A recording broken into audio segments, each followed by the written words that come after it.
against an improving Wichita State program in its third year under Paul Mills. And how about the size right off the jump? Two teams that are playing well and playing well offensively. Do battle here in our final quarterfinal. And right on cue, it is Mikey Lewis, the Gales' leading scorer. His first shocker year. Boyd will drive it into Kevin Gadd.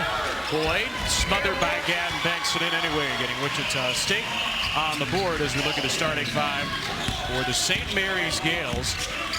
Mikey Lewis and Joshua Dent are the backcourt mates. Sophomore from Australia has been great.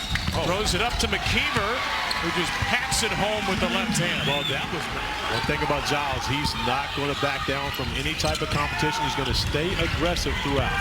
Rauskis' little floater is good. The soft touch makes it 7-2 St. Mary's. In fact, the first time ever St. Mary's has scored 80 its first 6 games of the year as Williams answers.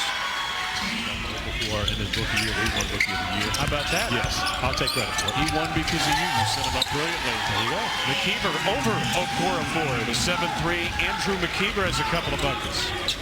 Second behind Gonzaga in the West Coast Conference, but they won the West Coast Conference by 3 games last year for the first time. What a pass by McKeever. Dropping dimes at 7-3 to Joshua Dent.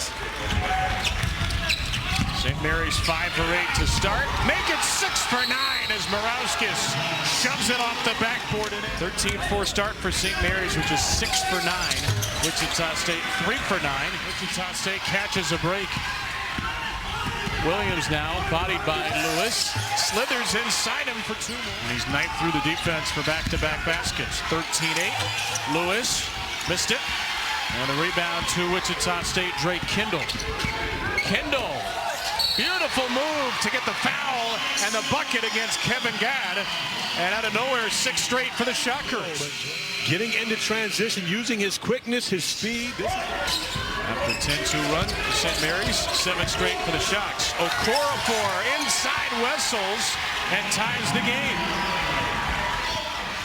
And here's Kenyon Giles, the smallest man on the court, with a long rebound. Boy, he is unconscious. He will shoot from anywhere.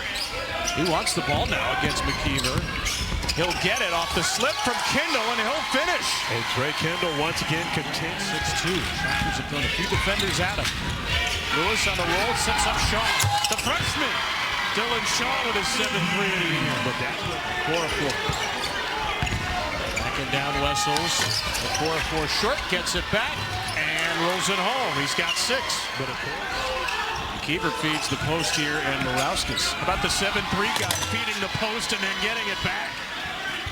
As now the Gales have scored on back-to-back possessions. The nice find from Morauskis to McKeever over the top. They got another one on the way, by the way. The Boilermakers, #1 in the country. Morauskis backs down Williams and floats it in. St. Mary 6-8 going against 6-5. Morauskis, his full complement of moves. Polis Morauskis into double figures. Drake Kindle trying to box him out. Put it up, see what happens, Mikey Lewis. Oh, that's what happens. Needs a rebound. By the way, remember in the day session, Vanderbilt, highest scoring team in the country. They won with 83. That was 20 points under their average. South Florida, as Boyd scores it. South Florida is the 2nd highest scoring team in the country, averaging a Giles over McKeever. 3! Boy, did they need that. Yeah, that's the guy that the Shockers are looking for. With Giles down the floor again. Is it his time? Giles free.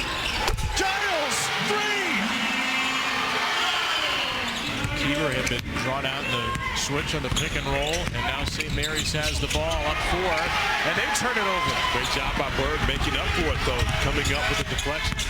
Giles again, he attacks the rim. Another high screen from Bird. It's Kindle for 3. Yes! Bears have the lead. 10 with 60 seconds. Puts St. Mary's back on top. Then it starts the celebratory high-five line. Good win for the Gales, who led the whole way in the second half.